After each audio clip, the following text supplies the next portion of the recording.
ഇവാഞ്ചലിയും അനുദിന സുവിശേഷ വിചിന്തനം. ക്രിസ്തുവിൽ സ്നേഹം നിറഞ്ഞ മാതാപിതാക്കന്മാരെ, സഹോദരി സഹോദരന്മാരെ, വിശുദ്ധ മാർക്കോസിന്റെ സുവിശേഷം 12-ാം അധ്യായം 35 മുതൽ 37 വരെയുള്ള വാക്കുകളാണ് ഇന്നു നാം ധ്യാന വിഷയമാക്കുന്നത്.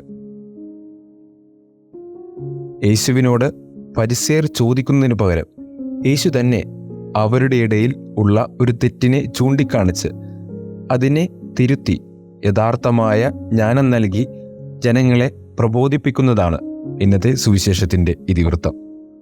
പലപ്പോഴും നമ്മുടെ നിലയും വിലയും സമൂഹത്തിൽ മാറ്റുരച്ച് കാണിക്കുവാൻ വേണ്ടി നമുക്കറിയാൻ പാടില്ലാത്ത കാര്യങ്ങളൊക്കെ അറിയാവുന്ന ഭാവേനെ മറ്റുള്ളവർക്ക് പകർന്നുകൊടുത്ത് തെറ്റായ വഴിയിൽ നയിക്കുന്നതിന് പകരം ശരിയായ അറിവ് നേടി അവർ നേർവഴിക്ക് നടത്താൻ ശ്രമിക്കണമെന്നുള്ള ഒരു ഓർമ്മപ്പെടുത്തൽ ഇന്നത്തെ സുവിശേഷത്തിൽ കർത്താവ് പറയാതെ പറഞ്ഞു വയ്ക്കുന്നുണ്ട്.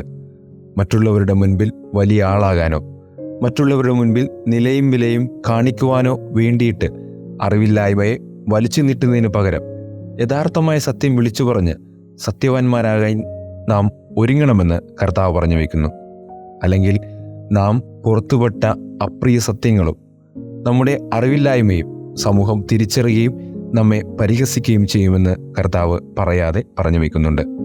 അതോടൊപ്പം തന്നെ യഥാർത്ഥമായ സത്യം ജനങ്ങളിലേക്ക് പകർന്നു കൊടുക്കുമ്പോൾ അത് അവർ 2 കൈയും നീട്ടി സ്വീകരിക്കുമെന്ന് ഇന്നത്തെ സുവിശേഷത്തിൻ്റെ അവസാന ഭാഗത്ത് നമുക്കായി കാണിച്ചു തരുന്നുണ്ട്.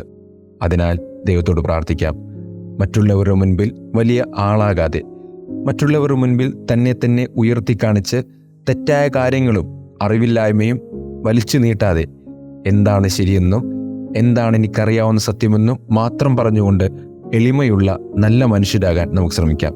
അല്ലെങ്കിൽ നാം വലിച്ചു കാട്ടിയ പൊള്ളത്തരങ്ങളും നാം കാട്ടിക്കൂട്ടിയ മണ്ടത്തരങ്ങളും എല്ലാവരുടെയും മുൻപിൽ വെളിപ്പെടുകയും നാം ഇളിവിതരായി തീരുകയും ചെയ്യും.